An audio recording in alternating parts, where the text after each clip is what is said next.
Ini monggo Pak Sugeng ditanggapi kembali yang tadi Pak Sugeng, apakah memang potensi berbuat dosa ya manusia, kemudian mengapa kok terus berbuat dosa ya, padahal ya sebenarnya tak tahu itu dosa ya. Kemudian berarti seorang berbuat dosa itu karena ada contoh ya. Kalau nggak ada contoh ya mungkin gimana sih sebenarnya dosa itu kan ya nggak tahu ya, kata ada contoh. Ini monggo langsung tanggapi seperti yang setelah Pak Sugeng dan Pak Adi tadi sampaikan. Speakernya belum. Nah, Assalamualaikum warahmatullahi wabarakatuh. Waalaikumsalam Waalaikumsalam warahmatullahi wabarakatuh. Ya, terima kasih tanggapannya dua teman kita ya. Yang pertama itu ada tingkatan taubat ya. Ini yang jarang orang ketahui ya. Satu yaitu taubat. Kalau taubat itu artinya karena kita memang berbuat dosa ya. Menyesal kalau kita berbuat dosa. Taubat itu artinya kembali gitu. Kalau kita berbuat salah maka kembali. Tapi ada lagi yang namanya inabah ya. Inabah itu sama artinya juga kembali. Kalau inabah itu kita kembali kepada Allah artinya taubat. Tapi taubatnya itu bukan dari baik menuju ke lebih baik lagi gitu. Kalau taubat itu dari jahat menuju baik. Tapi kalau inabah dari baik menuju ke lebih baik gitu. Ada lagi tingkatan yang lebih tinggi yaitu awaba.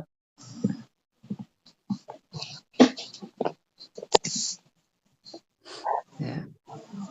Sudah baik menuju yang lebih baik lagi pada tingkatan gitu ya. Itu yang tingkatan taubat ya. Jadi kalau orang awam seperti kita itu yang masih memerlukan taubat. Bahkan kadang-kadang kita itu taubatnya nggak beneran, nggak taubatan nasuha, taubat lombok istilahnya. Tapi bagi orang-orang tertentu yang sudah itu bukan itu ya, sudah inabah dan awabah. Jadi ya itu beda ya kalau yang mereka yang sudah itu yang yang kedua, setiap detik kita itu bertarung ya antara kepentingan nafsu dan kepentingan hati, kepentingan kolbu, kepentingan jantung. Dan otak itu selalu memberi pertimbangan sesuai kebutuhan keduanya. Nah, pertarungan itu terjadi terus. Makanya kalau setelah Nabi Muhammad ini entah itu hadis atau bukan ya, tetapi atau dari Abu Bakar ini bukan hadis Nabi tapi dari Abu. Kita udah pulang dari jihad yang kecil menuju jihad yang besar kan gitu. Itu setelah perang Uhud kalau nggak salah. Maka ditanyakan padahal perang Badar kalau nggak salah ya. Perang Badar itu dianggap perang kecil gitu, oleh para sahabat ya. Menuju perang besar. Terus ditanyakan apa perang besar itu? Perang melawan hawa nafsu. Karena perang melawan hawa nafsu itu tidak pernah habis-habisnya gitu. Ya, antara perang hawa nafsu. Makanya antara kepentingan hawa nafsu itu dibantu oleh rayuan setan untuk dari luar ya. Melalui jalur peredaran darah kita merayu hawa nafsu untuk menang dalam pertarungan dengan hati. Nah, sementara hati dibantu oleh petunjuk Allah dan malaikat. Begitu juga hawa nafsu dibantu oleh setan dan orang-orang jahat gitu ya. Perkumpulan orang-orang jahat. Dia pertarungan ini sedangkan otak kita itu hanya melegalisir aja itu.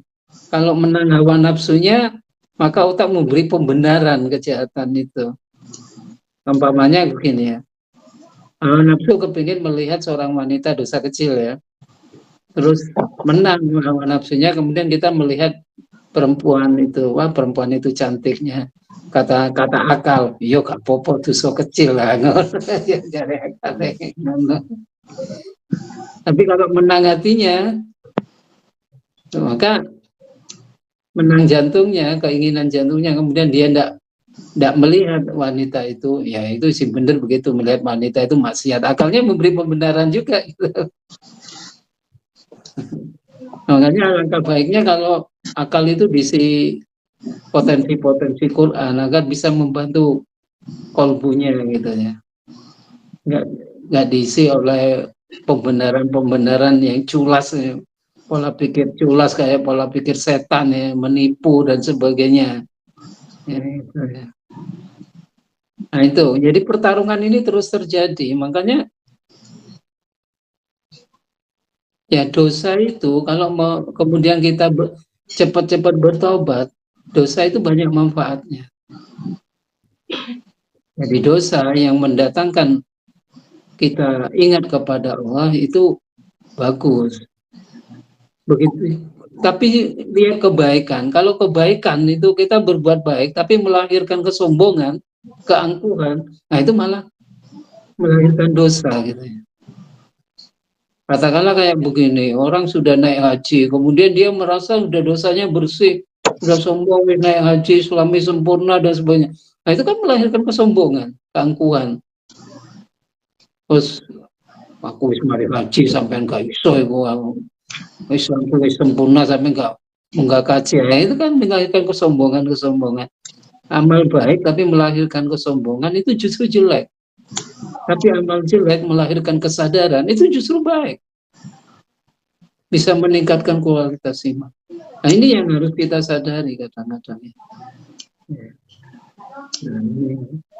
Jadi pertarungan ini akan terjadi terus-menerus. Apalagi kita orang-orang awam kayak begini nih.